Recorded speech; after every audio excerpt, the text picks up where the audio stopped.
for the virtual, oh my, okay, good. Well, so much technology. Okay. Right, so I'm clicking, and now nothing is happening. That's a classic, no? Because it works first. Ah, in the other direction. Ooh, okay. Okay, so these are my talking points. For the uninitiated, I will say a few words about what virtual exchange is. I assume that most of you do know what it is.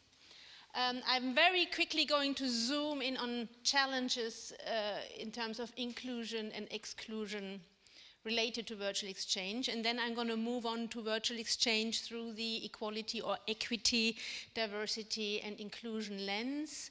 I will, as you have announced, propose a framework for critical virtual exchange. I'm going to illustrate this with 2 examples, and I'm also quickly going to talk about implications for practice and research if we continue on the road of critical virtual exchange. But before I do that, to start with, I would like to briefly explain what some people refer to as the locus of enunciation, my positionality as a researcher and practitioner of virtual exchange, and I'm doing this to contribute to the efforts to localize and to decolonize scholarly knowledge. I'm a white female academic. I'm located in Europe, and I have lived and worked in Germany, the UK and the US. I've been practicing and researching virtual exchange across the curriculum, both in the global north and in the global south.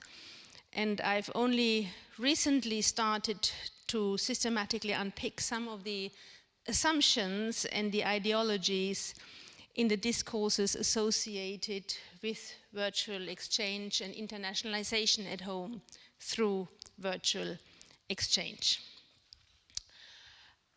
So I think, just a quick recap, this is what we know about virtual exchange.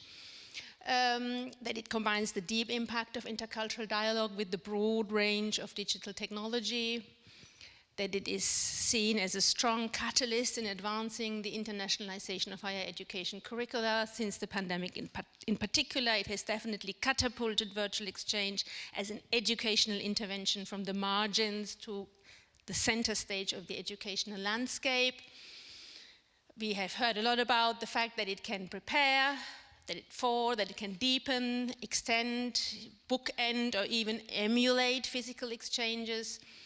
And then the hype around preparing students for the globalized digital workplace through virtual exchange.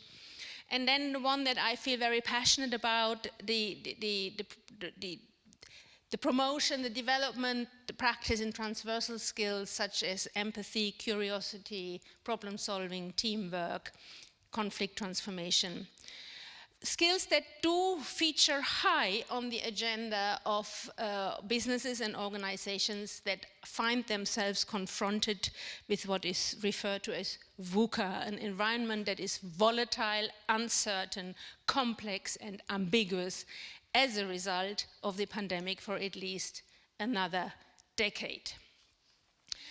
But we also know that virtual exchange practices are often still electives that are available to only the selected few, so some students only, and that virtual exchange-based internationalization at home is not per se or inherently equitable and inclusive.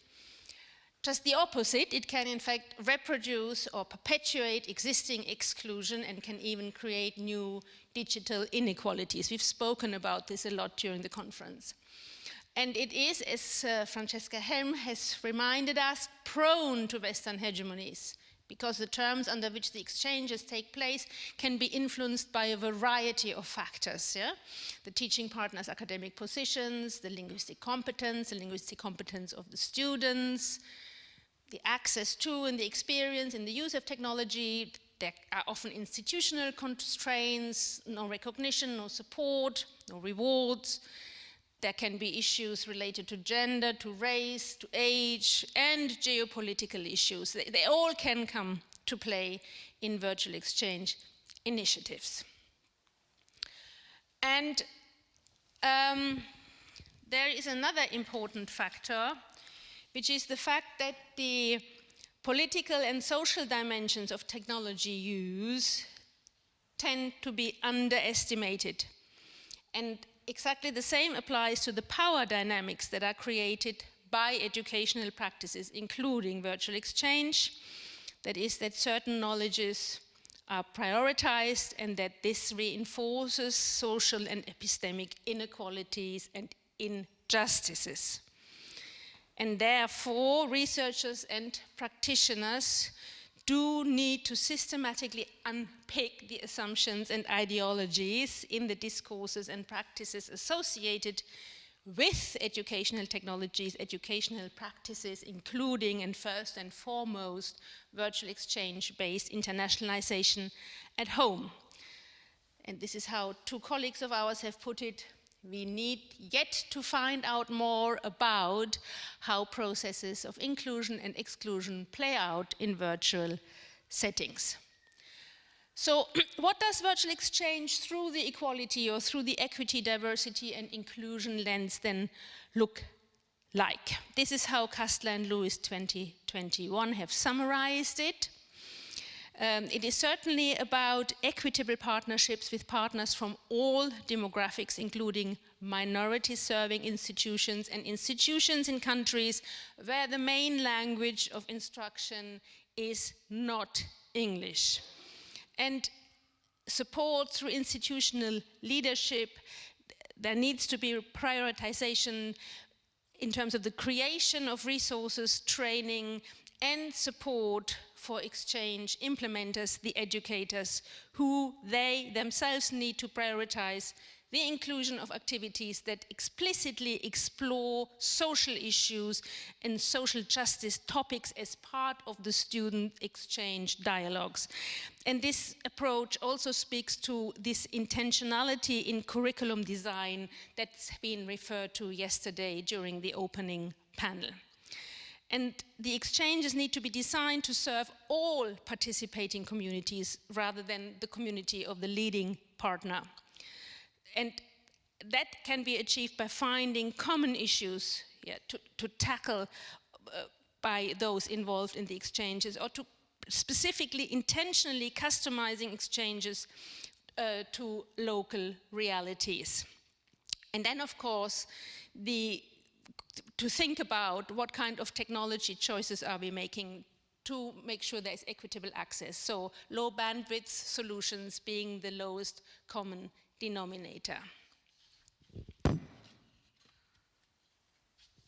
Just a second. And I'm proposing that this approach is best encapsulated in the concept of critical virtual exchange. Critical virtual exchange is an instantiation of critical global citizenship education. The way Andreotti has framed it, it has notions of power, voice, and difference at its core, and it involves the systematic development of skills such as critical engagement, reflexivity, and relearning. Critical global citizenship education involves analysis and critique of the relationship among perspectives, language, power, social groups, and social practices by the learners. And critical virtual exchange sets out to address social justice and inclusion both at institutional and individual level, for instance, by improving student access to employment through meaningful, purposeful virtual exchange experiences. Critical virtual exchange is virtual exchange through the equality, diversity, and inclusion lens, the way Kastler and Lewis have proposed. It is informed,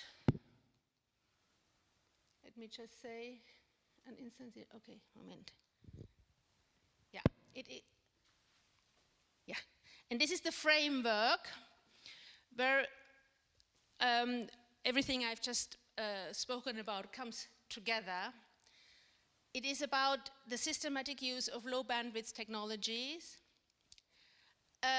exchanges which specifically target student populations that are traditionally underrepresented in study abroad or internationalization at home programs.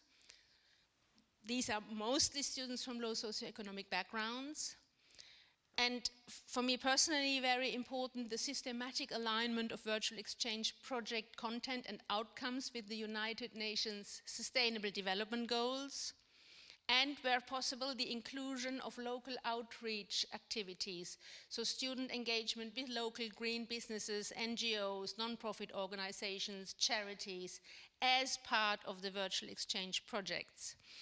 And I've recently started to add a fifth bullet point to this, because I think the systematic promotion of translanguaging practices is also a pillar of critical virtual exchange. So we are not only drawing on, and this is not code switching, we are thinking beyond the spoken and the written word, where you can draw on all communication modes that are available to make meaning,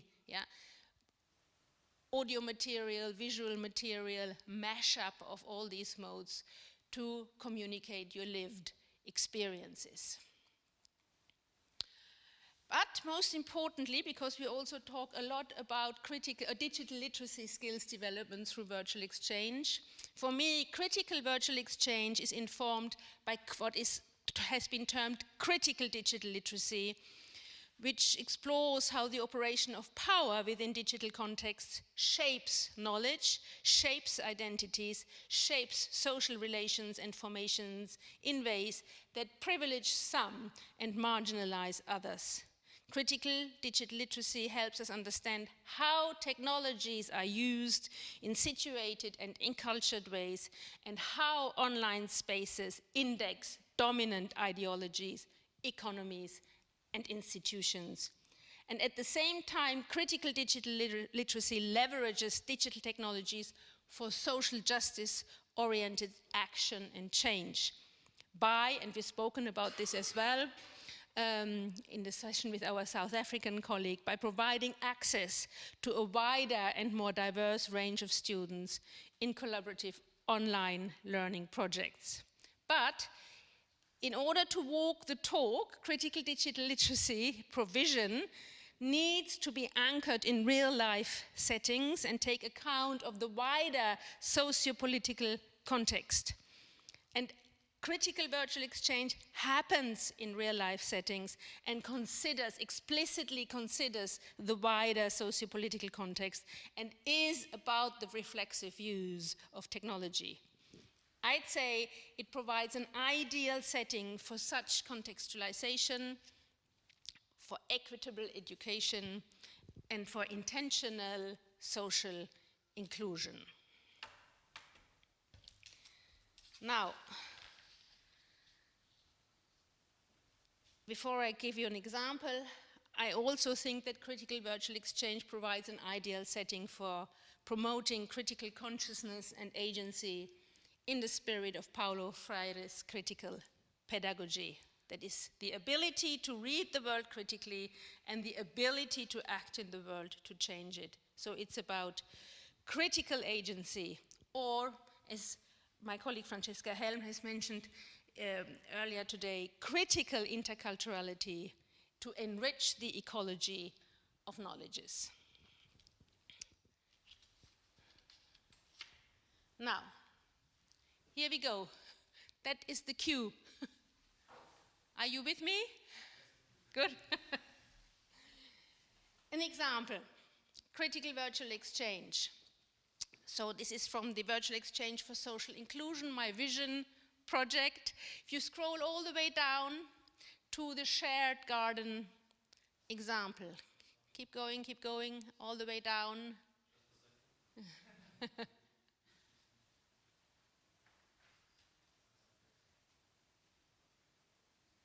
Here, have a look. I mean, I'm going to read with you.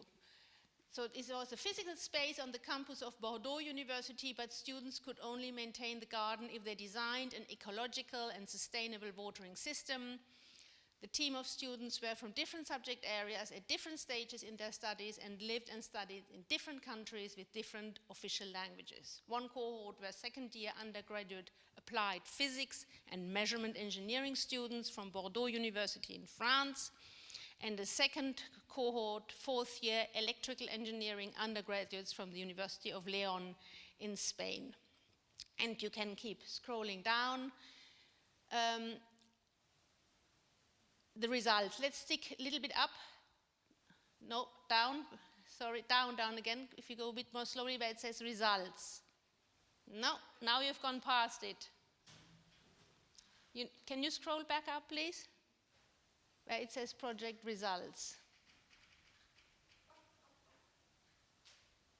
Stop. Students developed eco-friendly watering systems according to the 13th Sustainable Development Goal. Climate action. So this is what I call the systematic alignment of virtual exchange content with the United Nations Sustainable Development Goals. And they were tested and used in their shared garden. The Bordeaux University students are now working with the local allotment, and there have been further iterations of this virtual exchange. The watering system that the students have developed is now being used not only to maintain that garden at Bordeaux University, the allotments around the university in Bordeaux are also using this watering system. So small steps contributing to the greater good of humanity. Yeah? Critical virtual exchange, meaningful, moving beyond food, fashion, folklore, and festivals. Yeah? Okay. Then we can come out again. Thank you, sir. Oops, now we are totally out. Yeah, good. Right. This is a totally different example, a project between three partners from Sweden, Poland, and Argentina called Reading the City Through Agenda 2030, a project that was systematically aligned with Sustainable Development Goal number 11, make cities inclusive, safe, resilient, and sustainable. And the question the students addressed was, how is Goal 11 addressed in your city? Where are opportunities and challenges? And they co-created multimodal sustainable campaigns in their virtual exchange teams. And you see, this is a quote from one of the participating students in the blue bubble. And they had a great variety of campaigns about sustainable clothing, again, water, and then safety for women, and then let them be bee conservation. So these were issues that were relevant in all three places. In the city where the Polish students were, in Malmö, Sweden, and in Buenos Aires in Argentina. So an example of where local and global become global issues and where they are being explored and then become very concrete through these campaigns. But the students working together and considering the challenges from their respective local contexts to find or make a little small contribution to a global solution. Yeah, in terms of the benefits of critical virtual exchange, let's look in, I mean, the stakeholder groups are clear. You have the NGOs, the businesses, the charities, the institutions, you have the teachers, educators, and you have the students. Let's look at those businesses and NGOs. Definitely an opportunity to engage with new ideas and new talent. The work with the students allows them to explore global solutions to local problems. They find themselves participating in research and innovation, and an opportunity to explore networking and further collaboration opportunities with the higher education institutions involved. And for the students, let's just have a look. It gives them an opportunity to engage with society, with local issues, and make a difference, even if it's only a small difference, and can develop a portfolio of examples to demonstrate their skills when they then later apply for jobs. And obviously, they participate in an online intercultural encounter and in an international collaboration with other learners. Yeah, what are the implications for research and practice if we decide to stick with critical virtual exchange?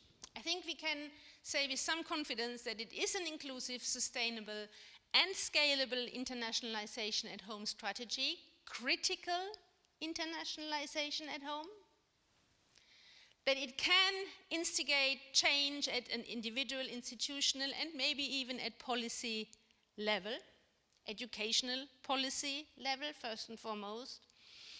The next one is very important to me as a virtual exchange scholar, that working with critical virtual exchange allows us to create new legacies in internationalization at home, based on understanding of research as living knowledge, yeah? That is praxis knowledge that connects the lived experiences on the ground by the students, by the educators, the administrators, and the decision makers involved in critical virtual exchange. Their praxis knowledge with the body of global critical knowledge in international intercultural education and transversal skills building.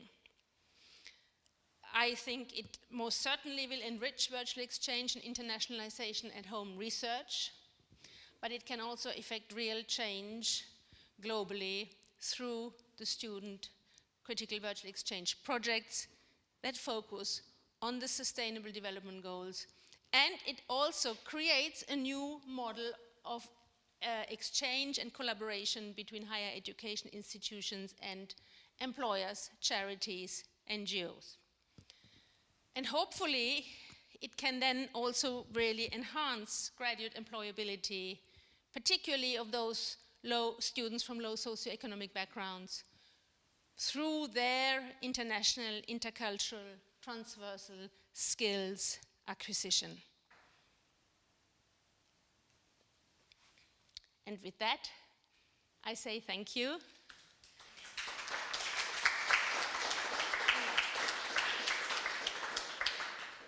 And these are my references.